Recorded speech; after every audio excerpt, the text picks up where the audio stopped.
¿Qué tal? Buenas tardes, buenos días a la gente que está en el Pacífico. Hello, good afternoon, good morning for those people on the Pacific time. I'm very happy to welcome you to edition 22 of the fourth series of this Fireside Chats, Leadership for Sustainability, or Liderazgo para la Sostenibilidad, as it was born in Spanish.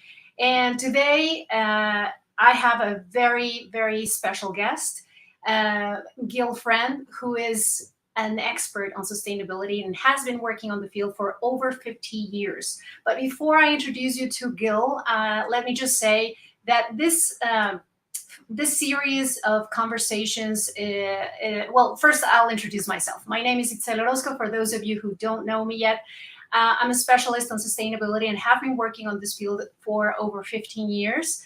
And the goal of this series of conversation is to bring ideas, guest speakers or guests, I guess, and stories that will inspire you and motivate you to move toward a more sustainable future in your organizations, and actually from within, from the very your very self, which I think is it is actually the basis to move toward a more sustainable future for everybody. So if you're here, it's because, as well as I, you believe that learning and continuous learning and educating ourselves on sustainability and other topics is crucial to have a better future for all. So we're, just to let you know, we're broadcasting live on LinkedIn, YouTube, and Twitter. You can share this with your colleagues, please. And let me bring to the broadcast our special guest, Gil Friend. How are you, Gil? Welcome. Hi, Itzel. Very glad to be here. Buenos dias a todos. Thank you. So it's a real honor to have you, Gil. And for those of you who still don't know Gil, he has been working on the field for nearly 50 years. And so let me introduce you, Gil, properly. Gil Friend is the founder, chair, and CEO of Natural Logic, Inc., Incorporated, and Critical Path Capital. He advises leading companies, communities, and investors on value-driving sustainability strategies. Gil has been noted a sustainability pioneer for nearly 50 years and is widely considered one of the founders of the sustainable business movement.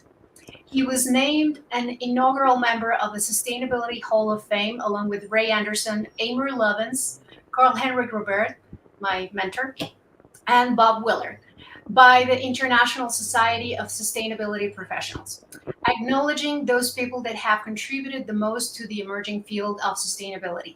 And as The Guardian mentioned, he is one of the 10 most influential sustainability voices in America. He served as the first chief sustainability officer for 5 years for the city of Palo Alto, California, where he led one of the most aggressive climate action plans in the US. He's a system ecologist and business strategist, and has worked in business, policy, communication, and environmental innovation. He has advised clients like Odwalla Equal Exchange, Hewlett Packard, Levi Strauss, SunPower, Steelcase, Avery Dennison, Coca-Cola, where I had a very tiny interaction with him in that project, eBay, the U.S. General Services Administration, and he's helped these organizations design sustainability strategies that deliver massive impact and massive value. He also serves on the boards of directors of Blue Planet Energy, Inquiring Systems, and Natural Logic, of course, and at the advisory boards of BFlow, Cora Sustainability, and the 100K Trees campaign. Sorry, he previously served on the advisory boards of Clean Fish, Green Chamber of Commerce, Green World Campaign, the Sustainability Accounting Standards Board, the SASB, and Sustainable Brands. He's also served as entrepreneur in residence at Oregon State University. I'm a duck, Gil, so when you went to the Beavers, not to the Ducks. He's expert in residence and adjunct faculty at Presidio Graduate School and guest faculty at California College of Arts, University of Southern California, and Goddard College. He lectures widely on strategy and sustainability issues, and he's wrote the new bottom line for the Los Angeles Times Syndicate and is author of the acclaimed book, The Truth About Green Business. He holds an MS degree in systems ecology from Antioch University, has black belt in Aikido. I didn't know that. And is a seasoned practitioner of the Natural Step environmental management system, as I am. And we agree on having this as a very I guess useful, I would say, framework. So Gil, thank you very much for accepting to be my guest, and I'm honored to have you today. Honored to be here. It's so great to reconnect after all these years. I know that Coca-Cola project in 2008, 2009, I think it was a circular economy project before we had that word to call it. That's right. Yeah. So for those of you connecting, please let us know where you're connecting from. Send us your comments on the chat and questions as well. So first of all, Gil, how did you get involved with sustainability? How did it all start for you? For me, it started, Itzel, I was a year out of college, drifting, wound up with a job in a natural foods restaurant in Washington, D.C., and started reading about nutrition, which led me to reading about agriculture, which led me to thinking about the global food crisis, as it was being called at that time, and started to open my eyes to ecology and ecosystems. We think about, in a modern world, agriculture is industrial, but really it's a management of ecosystems, highly simplified, but there's a richness if we start to do ag in the way that living systems work. Mm-hmm. That led me on a circuitous trail to the work of Buckminster Fuller. People may know him as the architect, inventor of the geodesic dome, but he was also a profound systems thinker and analyst of industrial society. I read his book, The Operating Manual for Spaceship Earth. Thought it was the most lucid thing I'd ever read. Handed it to my roommate, by the way, who said, I can't make any sense out of this at all. There are sentences that go on for 3 pages, but that's how Bucky was. I called Southern Illinois University, where he was scholar in residence at the time, to ask about some literature, and they said, we're having a workshop this summer, you should come out. So while my friends at the Natural Foods restaurant went off to the Rocky Mountains for the first Rainbow Family gathering, this is like proto-Burning Man in 1972, I went to Carbondale, Illinois, and spent a month in deep dive research into the planetary situation in a very interestingly structured program. Started out with basically a week of whole systems brainwashing about how to think about complex systems.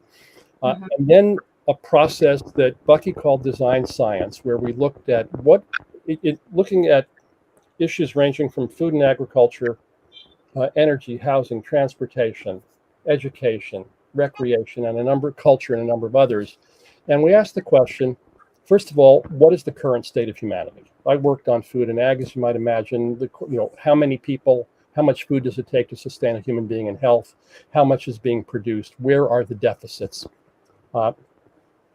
And then, and this is a central breakthrough for me, we didn't ask the question of how do we make that better? The question of what would the preferred state be? What would it look like if we had a world that worked for 100% of humanity? This is Bucky's words. In the shortest possible time, without ecological offense or the disadvantage of anyone.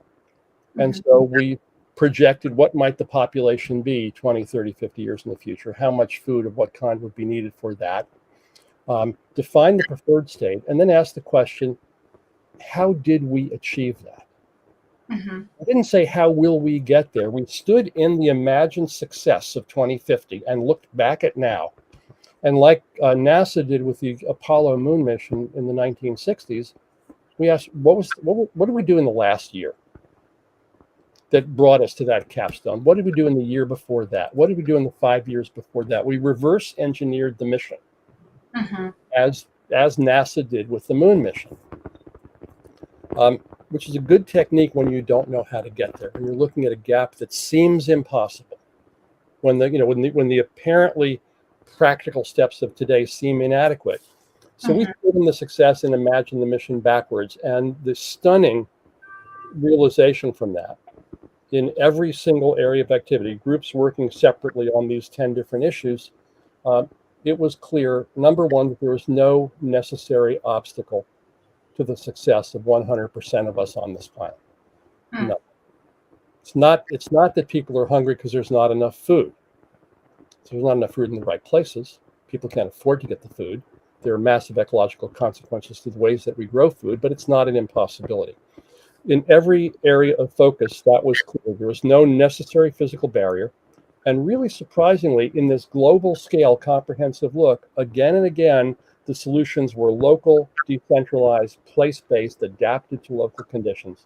And that was a real surprise for me. So I left, I went back to Washington, D.C., where I was living at the time. I co-founded a think and do tank called the Institute for Local Self-Reliance, which is focused on urban ecologically rooted economic development, where we tried to put these things into practice around urban food systems, circular, what was now called circular economy wasn't called that in the early 70s. Economic development that is indigenous. It really looked at this. We looked at a city through two metaphors. One was as though it was an ecosystem with resources, with sunlight and water that falls on it, with materials that flow through it, and asked the question of how can you change those material flows so you capture more value. And we looked at the city working in relatively low-income cities in the eastern United States. We looked at cities as though they were underdeveloped countries. These neighborhoods as though they were underdeveloped countries. And, I always thought that underdevelopment is a verb, not a noun. It's something that happens to a place. Because of unfavorable balances of trade, unfavorable terms of exchange. And we found again and again that in poor neighborhoods in American cities, the net balance of trade was negative. People were complaining about welfare, breaking the federal budget, giving money to all these people who didn't deserve it, but in fact, the money was leaving poor communities. So we looked at how do you create enterprises in cities where the economy and the jobs and the transactions start to cycle the money locally and build wealth rather than drain wealth. So for me, those were the seminal experiences, early 1970s, that launched me on this road. I mean, when I heard Bucky's declaration of a world that works for 100% of humanity, I said, sign me up. That's my life's work. I'll do that. I'll commit to that and do what I can contribute to making that happen. Wow. Well, that's amazing. That's a really interesting story, and thank you for sharing that. And so I know that Buckminster Fuller is for a lot of people like myself who have been in the sustainability field for a long time. He's a leader, a thought leader. So how was it for you being a student of Bucky's? I mean, you sort of already explained a little bit of how it moved you into what evolved into your sustainability work. How was it? How was it being a student? It was inspiring and it was life-changing. It changed the way that I thought. It was the questions that I asked, the possibilities that I observed, my orientation to complex challenges. It sort of took me out of the mode of, gee, this is impossible, to into the mode of, wow, this is pretty interesting. What might be possible here?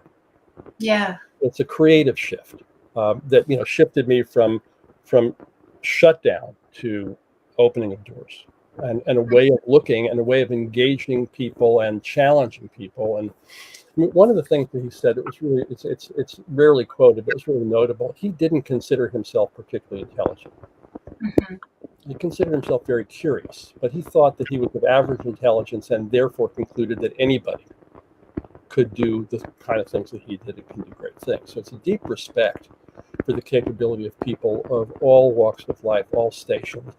And it trained me in a lesson that I'm still learning, because I forget it again and again, of how important it is to listen to people who listen to people who may not be like me, and may not agree with me, and may not draw the same conclusions that I draw, may not have the same prejudices that I do. It's really easy to dismiss different people, to be angry at them, to hate them, kill them, all the bad things we do, or just ignore them, or write them off. And in fact, in all the work that we've done with companies, large and small, we've found that the greatest treasure, the greatest asset, is the people there, of all levels, of all roles and responsibilities. I mean, there are people on the shop floor or the janitorial crew that know things about a company that the senior vice presidents will never know. And you can either dismiss them as unimportant or treat them as part of the treasure of an organization, engage them, engage their creativity, equip them with some know-how and some perspective, and really make something powerful happen. Wonderful, thank you. So basically what I'm getting from what you just said is that this systems thinking view that Bucky had, and like a bigger vision, also working, like you were explaining before, this notion of working backwards, like backcasting the TNS explains. And Natural Step incorporated that principle as one of its core tools. Yes. Right, exactly. So this is foundational, I believe, and it's wonderful what you just said about taking account of different views of people and giving them that value and empowering them to become leaders in changing towards a more I keep saying sustainable future, but more sustainable future and more sustainable organizations. And this is quite something, because I believe, for example, right now, the evolution of sustainability in the business world has turned into this three-letter acronym, the ESG. And I believe sometimes the S in the ESG acronym is sort of, I guess, both the environmental and the social are not as, how can I say? So I believe it needs more work. That's my impression. From corporations. What's your take on this? Well, look, the social is much more challenging than the environmental. You think? Absolutely, for a couple of reasons. Well, look, if you look at the environmental, if the challenge is to have systems powered by renewable energy with no accumulating toxic materials, in fact, with no waste at all, that survive on ambient resources, and that prosper and grow and evolve. That sounds like a big challenge, but look outside your window. That's how the living world has worked for 3.8 billion years. We know how to do that. We're not there now. We have to get from where we are to there, but the roadmap is very clear about what a sustainable industry and sustainable economy looks like. Human beings are a little bit more complex. That's true. And human beings and organizations where there's money and power involved, more complex. And you got two big problems there. One is that if we're going to talk about ecological systems, renewable energy systems, the metrics are very clear and they are very few. There are a lot of things you need to measure. If you want to talk about human well-being, it's an enormously complex and messy. Yes. You can't measure it the same way. How do you evaluate human well-being? How do you have people feeling good, feeling full, healthy, thriving?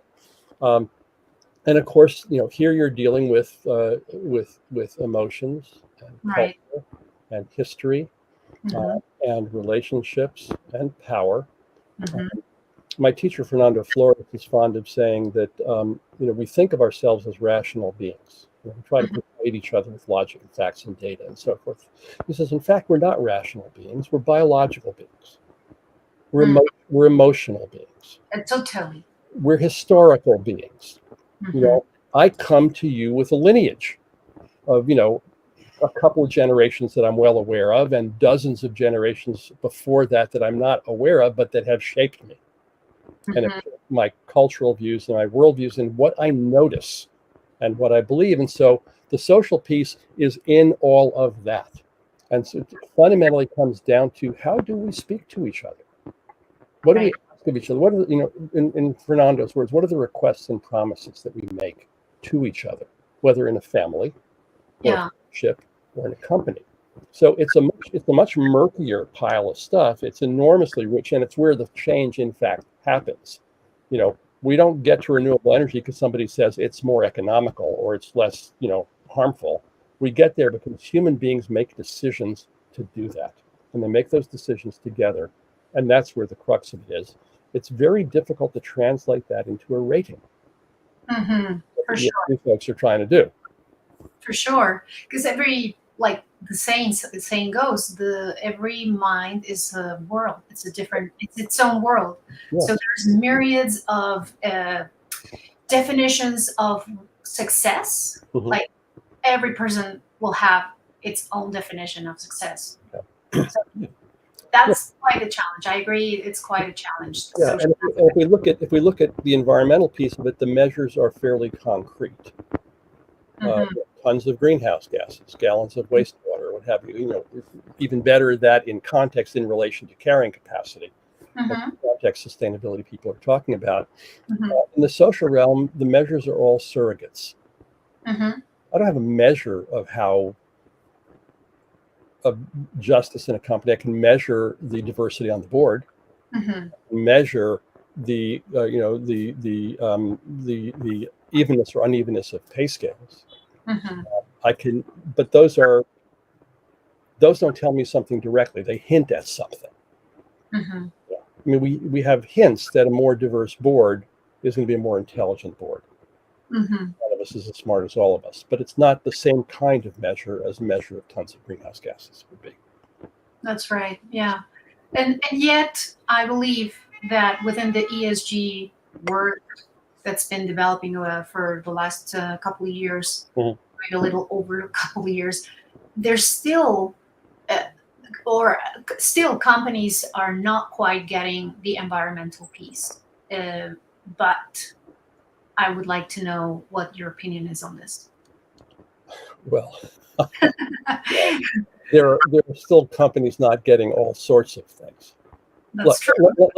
Let's talk about the upside for a minute first. The ESG formulation, environmental, social, and governance, has captured the minds of the investment community, and it's focused attention on these issues in a way that wasn't there when we were working together 15 years ago. It just wasn't there.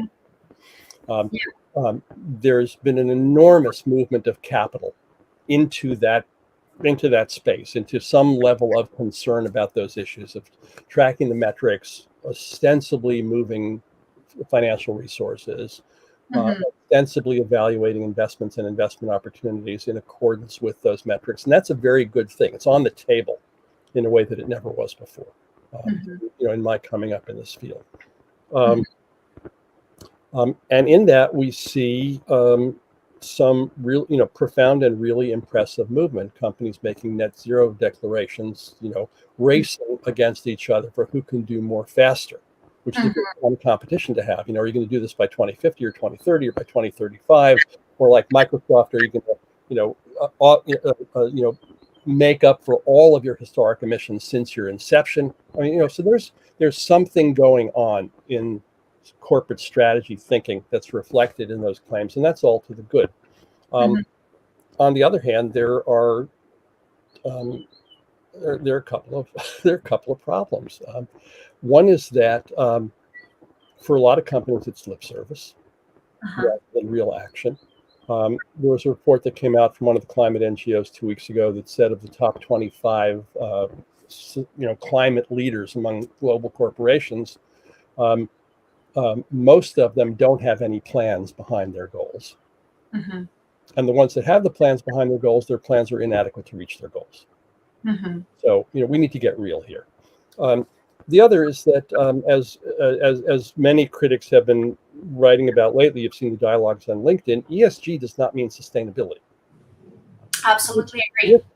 ESG means measuring certain factors that have to do with environmental and social and governance behavior of a company. But it doesn't speak to sustainability. It doesn't speak to sustainability in the context of carrying capacity.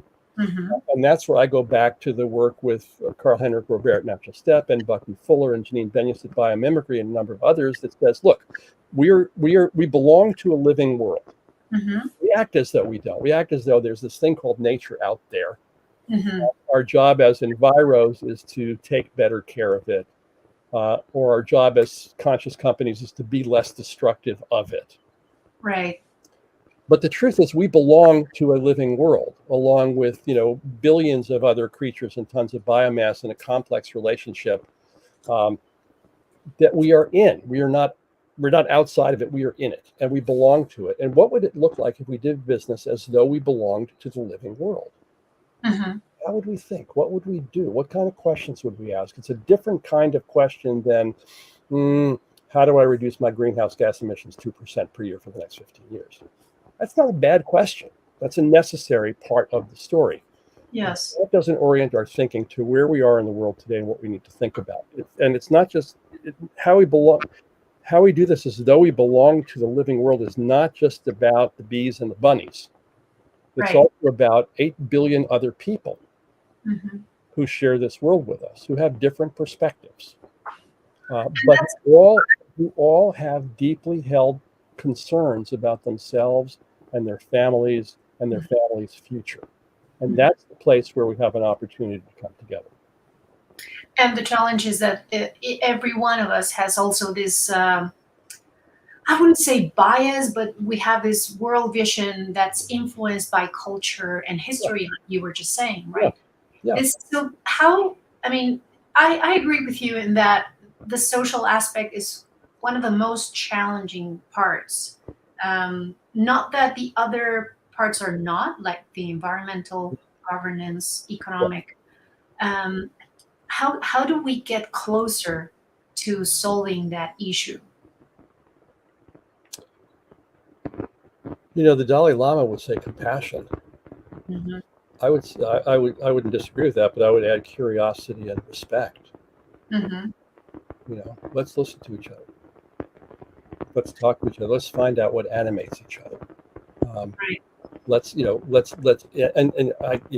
It sounds a little crazy to say that at the scale of geopolitical crisis with war in Ukraine and right now. But let's come back to the more, familiar, closer to home. You're in a company working with people. You want to have certain change happen. Yeah. Well, what do people want to do? What do people care about? How do they see the world? How is their perspective shaped by that history?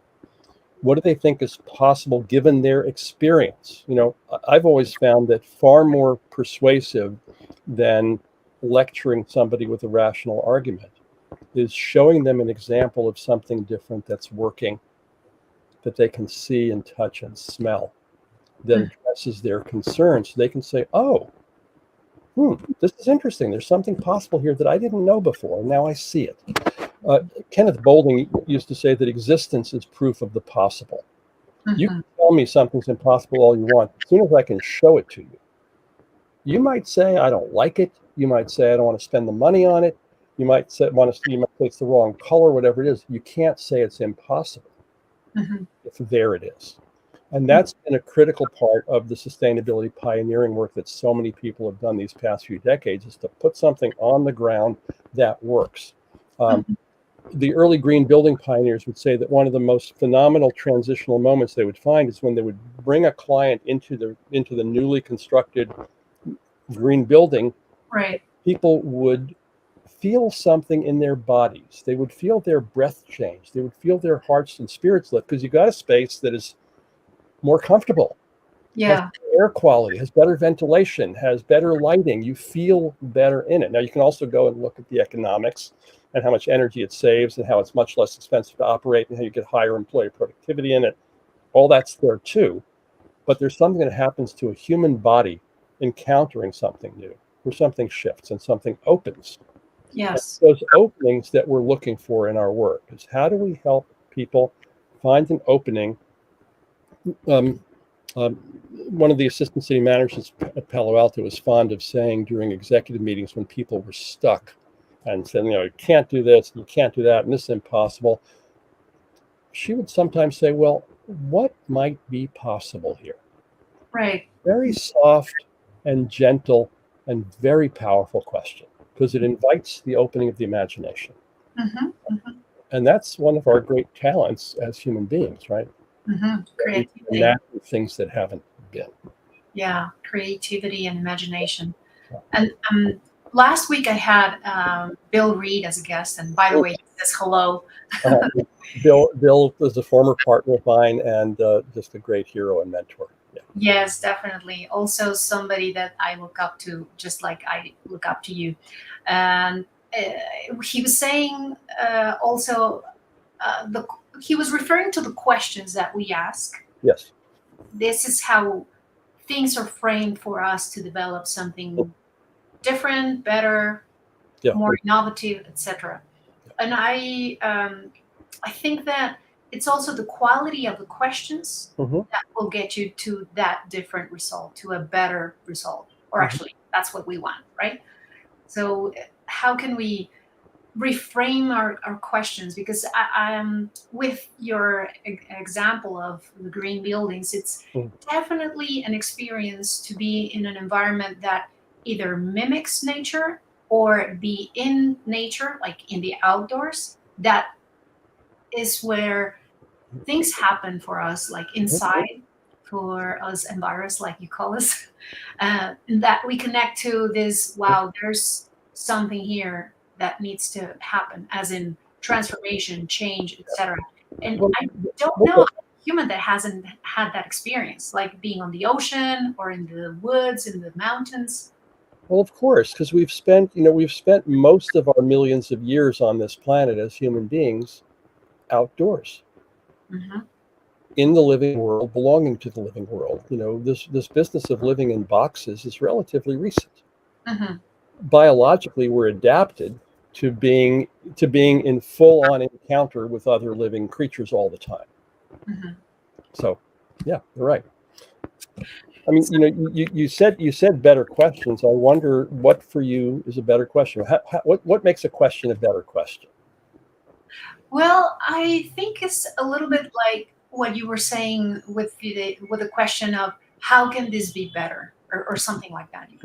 So letting it's more an open question. Yeah, open question, like what might be possible here? What might be possible? That's what you said. Yes. Yeah.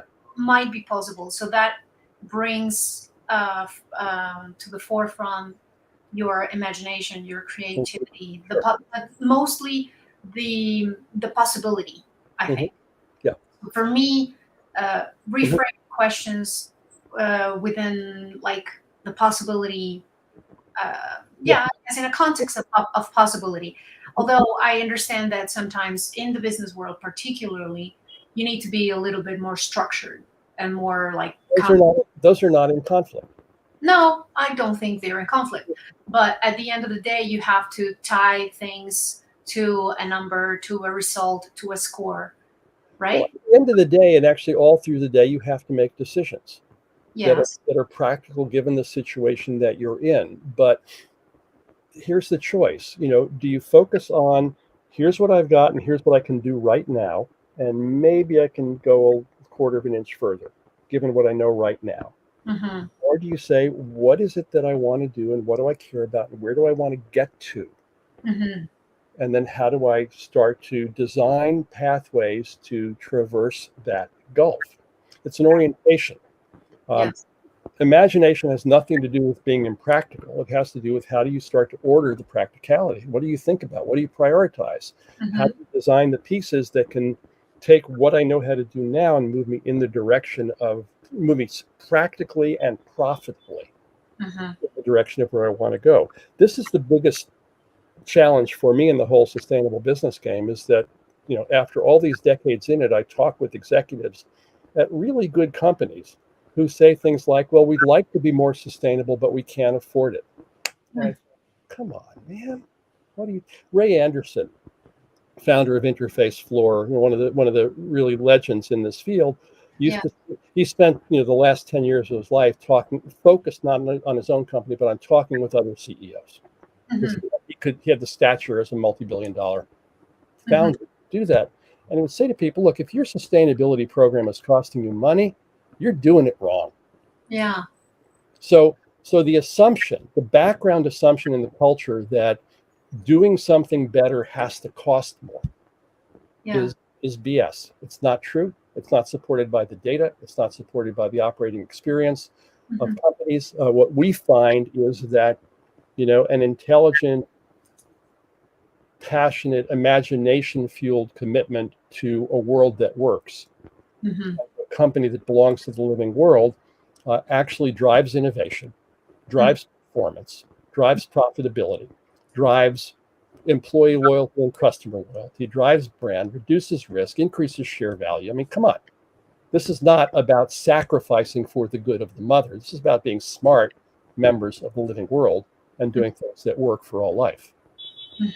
The assumption of the trade-off is, I think, one of our biggest problems. There are times where you have to make practical choices. If I can't do X yet, the conditions aren't right for it yet. But it's about transitioning. People get stuck in their own question. It's about transitioning, right? And maybe even what I work on with my clients is dividing a project into phases. So maybe something is rather high investment, considered high investment. So you leave that for a later phase of a project or an organization.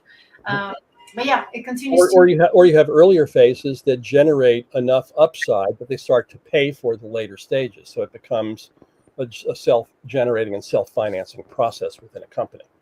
Exactly. Look, the reality is, if you're, whether you're a public company accountable to shareholders or a family company that has to take care of a family, the economics matter. You don't get to ignore the economics. That's part of sustainability too. I used to say to Carl Henrik, there needs to be a fifth system condition, which is called sustainable economics and profitability. But the assumption that those are at odds is where we break. And the question is, how do I do all of them together in a way that reinforces together?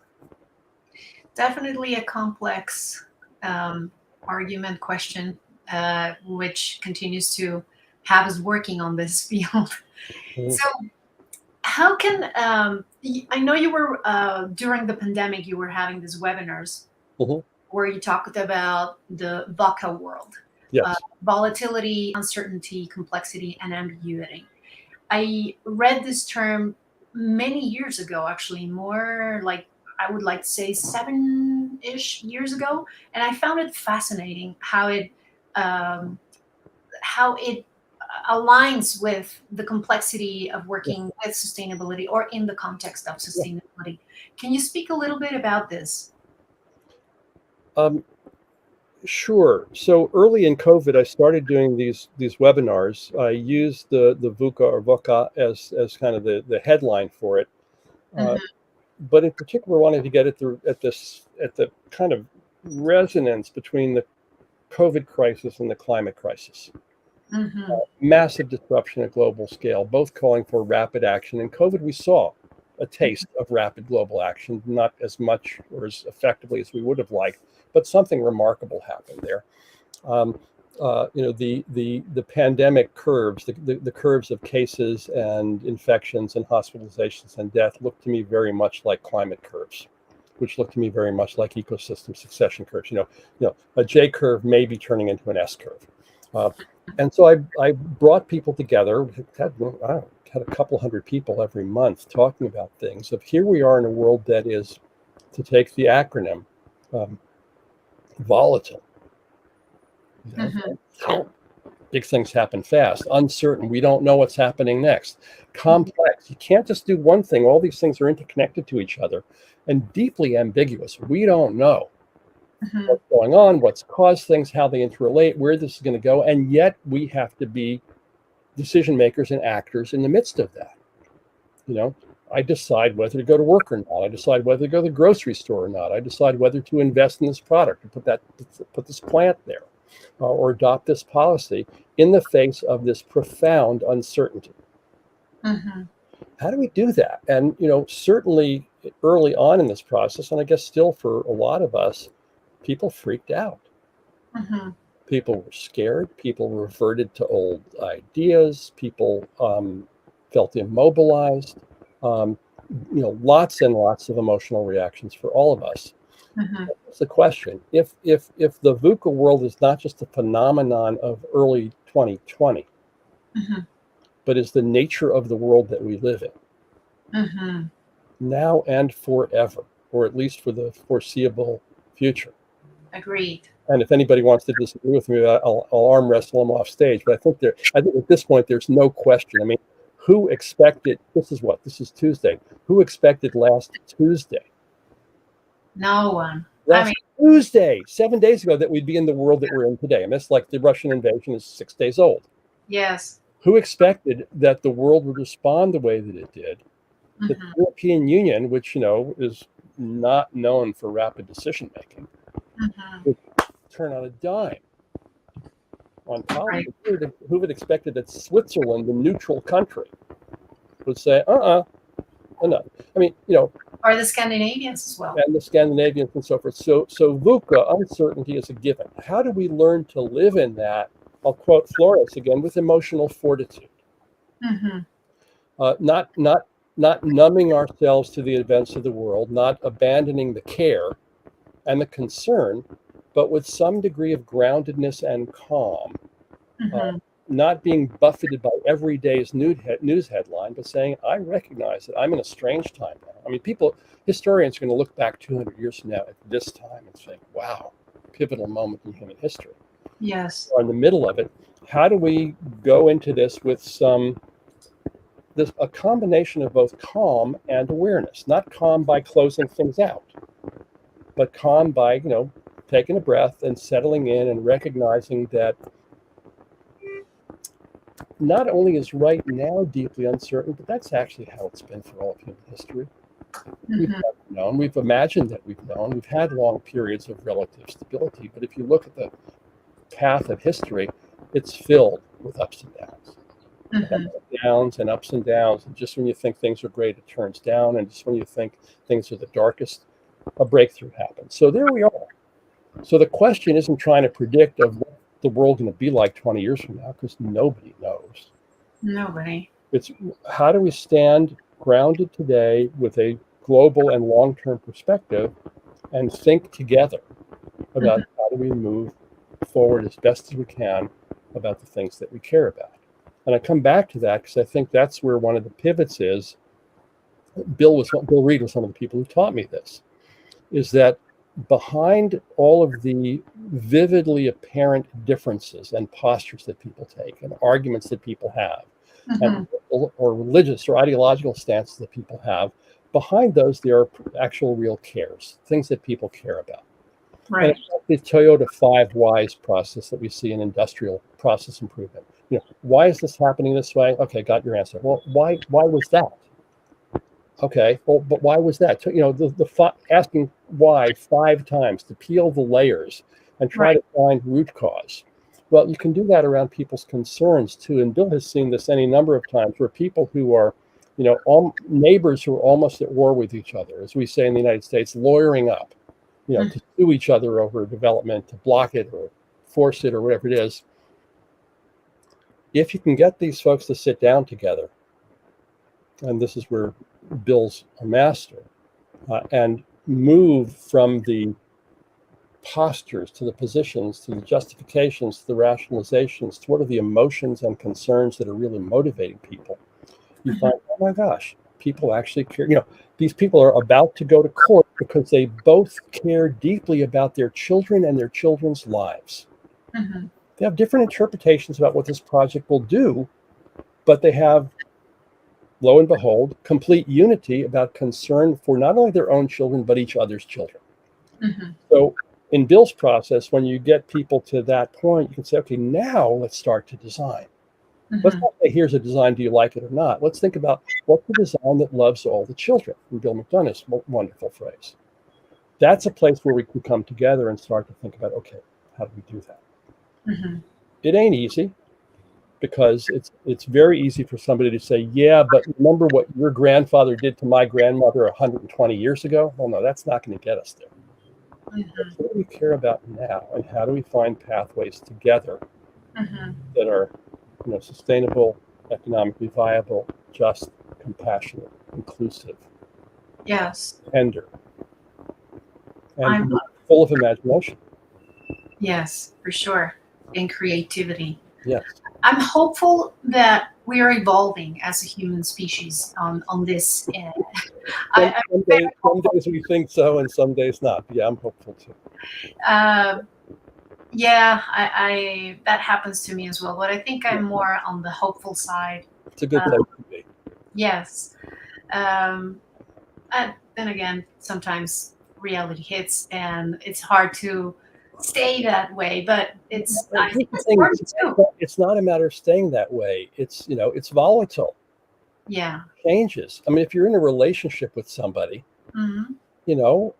there are days where it's beautiful and blissful, and days where you hate each other and want to throw each other out the window. And and in the context of a relationship, people can work through those things. Yes. Sometimes. Yes. So how do we find a container in which we can live together, in which we can work out all of our, ancient monkey nature and our weirdnesses and our differences and difficulties in a way that is generative and creative? Yes, for sure. And that's sort of, we started off talking about ESG and sustainability and energy and climate and so forth, but this is kind of the background human cultural question.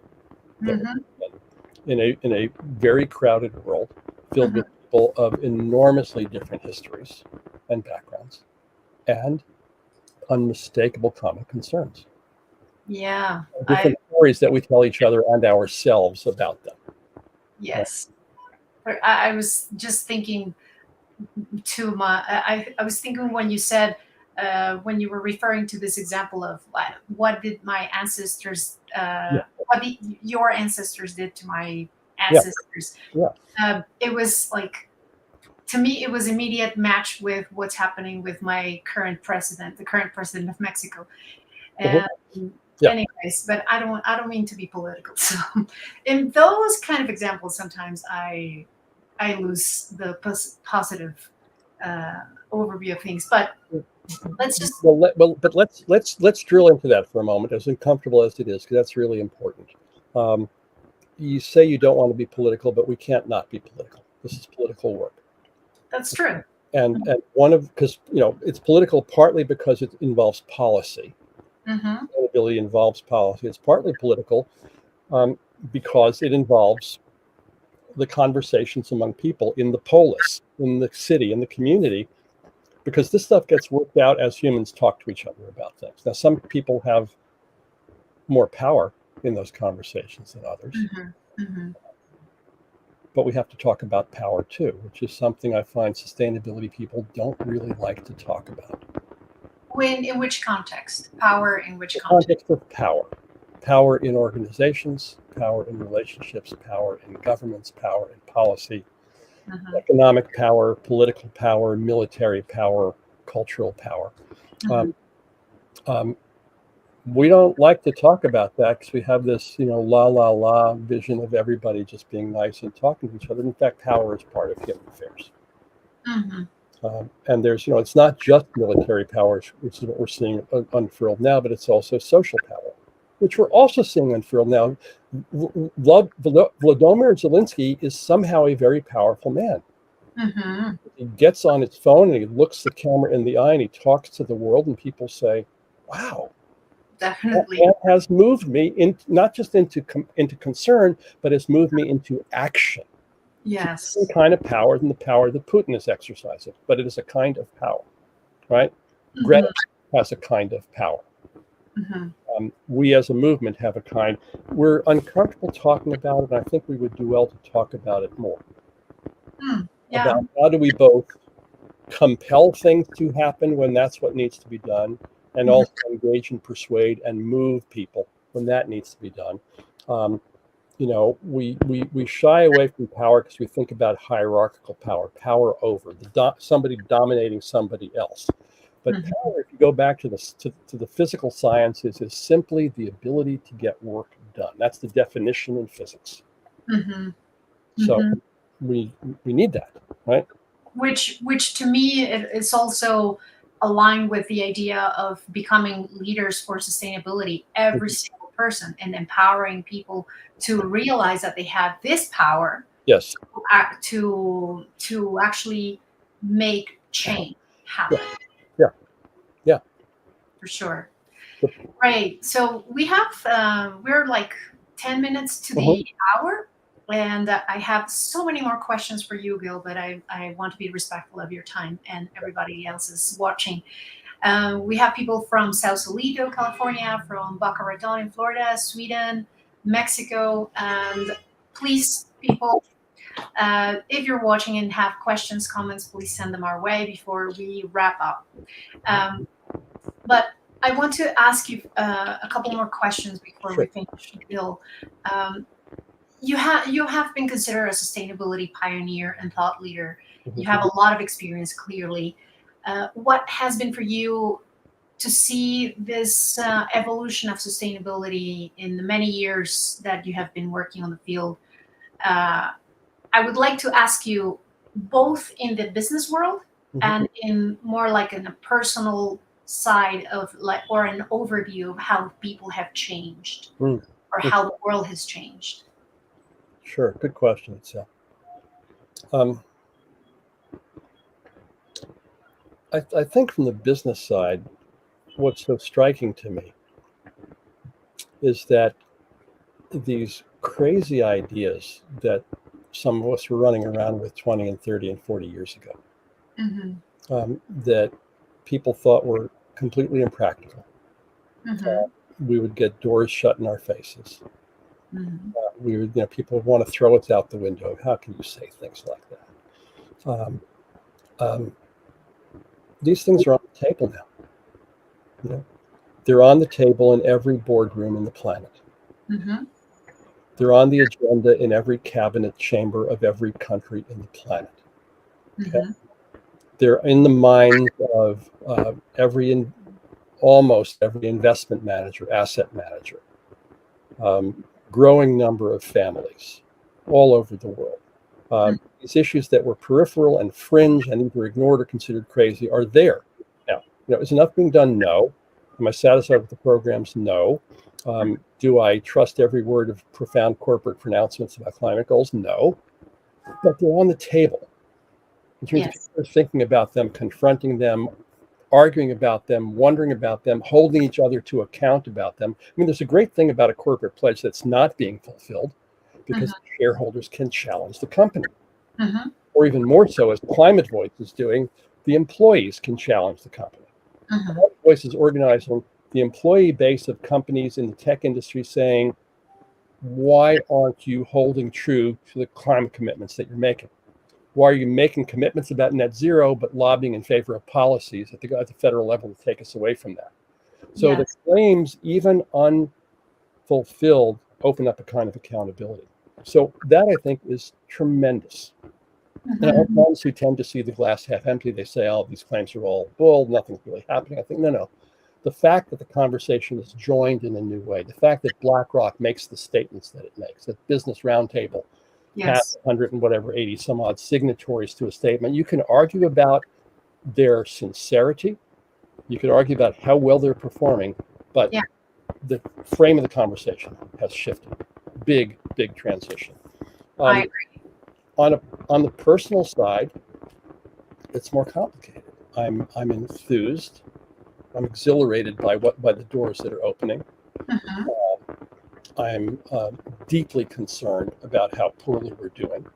Mm-hmm. Everything from climate to war Right. to the an economic system that lies to us. We haven't talked about this much. There's not a lot of time, but one of the challenges we have is that we talk about free markets. But Adam Smith, I think, said a long time back that free markets depend on perfect information, and we don't have perfect information. We have prices that don't represent the real costs of things. We pay a fraction of the real cost of things, which means that we're subsidizing this world with either taxes. My taxes go $500 billion to fossil fuel companies to help them be profitable. Yeah. And we subsidize them by not charging them the real costs of the environmental and health and ecosystem damage that they generate. So, without solving that problem, we're not going to get to where we need to get to. So that's why the question of getting the prices right is so pivotal to me in all the work that I'm doing. If we get the prices right, then people can make market decisions that are sensible. If I go to the store and the chemical apple produced in a toxic orchard costs, a quarter as much as the healthy apple produced in a healthy ecosystem, most people are going to have to go circumstantially to the cheaper one. If the costs are the same, people are going to choose the healthy every time. So that's the challenge ahead. It's quite a challenge, yeah. And it's partly a challenge of innovation, but it's partly a challenge of killing the subsidies. Yes. Those are, oh my goodness, we could get into it, but I think we're running out of time, but I would be happy to explore those topics in a future session. I'm at your service. Thank you. You can probably tell that I like talking about this stuff. Yeah, and I'm an economist, so I also have my questions, views, and challenges on this topics. Yeah. So yes, how have you seen? Like, let me just dig a little bit further into your personal opinion on how this has evolved. How have you seen in the outside, in your social circles, or people that are not into sustainability that you are in touch with, whether it's family, friends, or just other circles? What have you seen? I have to confess that I live in a bubble. Okay, I live in a bubble. Oh, I live in nested bubbles. I live in Berkeley, in California, on the west coast of the United States. I'm highly insulated. Yeah, I agree. And I'm very much aware of that. And so I try to engage more broadly. And one story by way of example, one of my dearest friends, one of my dearest and newest friends is a gentleman who's a supply side economist. Okay, that's already well outside my bubble, who voted for Trump in 2016. Wow. Who thought the climate thing was fake. Yep. And we were introduced through a mutual friend that we both respected deeply. We started spending time together, and we discovered that we really liked each other. Oh, that's interesting. In fact, we really loved each other. Wow. And we opened to each other, and we learned from each other. That's nice. And he's learned about climate from me, and I've learned about supply side economics from him. We've both shifted positions some. We disagree about things, but we disagree with full, heartful, respectful conversations, as opposed to like, you stupid fool, how could you be that? It's not that. So it's a little glimpse of a possibility of ways that we can engage each other across the apparent boundaries and barriers and invent something new together. Because here's the thing, a lot of the sustainability people, a lot of us are in the bubble. Some of us say, well, we should talk to the other people and tell them what's going on and explain to them why climate matters. And I say, yeah, that's great. Don't just talk to ourselves. Maybe we should listen to the people we disagree with also. Maybe we should hear what they have to say, hear what's motivating them, what their fears and concerns are. Maybe in that, there's a richer conversation that opens a new possibility together. And I realize that in the midst of what U.S. politics is like and war in Europe and so forth, that sounds hopelessly naive.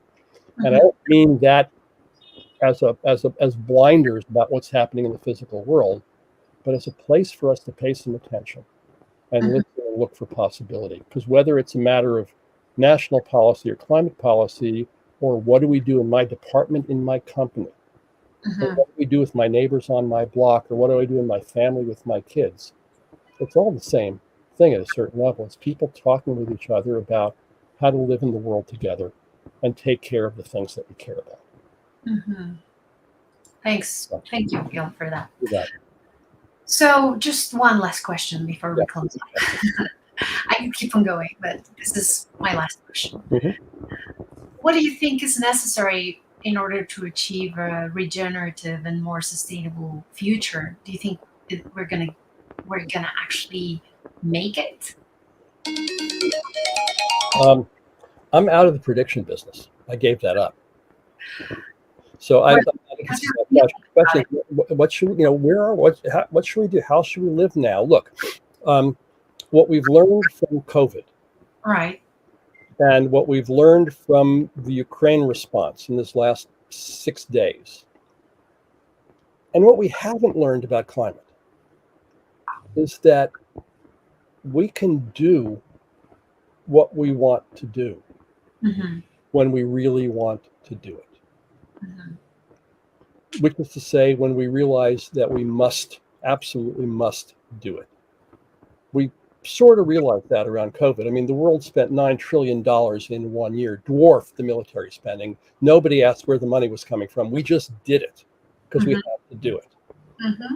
The response to Putin's invasion of Ukraine, the world mobilized because we had to do it, because people suddenly realized the stakes that we're facing. Yeah. And we did things that were absolutely impossible 7 days ago. Were impossible 5 days ago. I mean, 4 days ago, would anybody have told you that Switzerland would break neutrality? Come on. Yeah.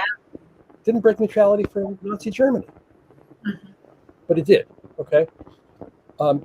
So when we know that we must, when, back to the Apollo story, when failure is not an option, we can do remarkable things. We're not there yet with climate. Some of us are, some of us are not. We have not, it's not like a Will Smith movie where the aliens are invading and the entire planet needs to mobilize. We don't have the clear and present enemy in the same kind of way. So it's harder, but that's a challenge. We can do what we need to do when we really want to do it. Yeah, it was not a prediction question, but more like what your feeling is, what your. I'll finish with a quote from Bucky, which is actually very appropriate for here. He said when I look out at the world, he said it's completely touch and go. Could go either way. Any one of us could make the difference, he said. That, he said, is why I do what I do. That's it. Wonderful. Well, thank you so much, Gil. We're out of time, and thank you so much again. It's my pleasure. An honor to have you. Thank you so much to everybody that connected from so many places. Please keep on sending your comments, questions after we're over with this broadcast. I will make sure to respond to those comments. And thanks again. Gil, don't leave the studio. I want to say goodbye properly after we're after we end the broadcast. Okay. Thank you so much, and see you next time. I have a guest who will be speaking about circular economy next, and other future guests. So please make sure to connect live and send us your questions and comments. Thank you so much. Bye-bye. Bye now.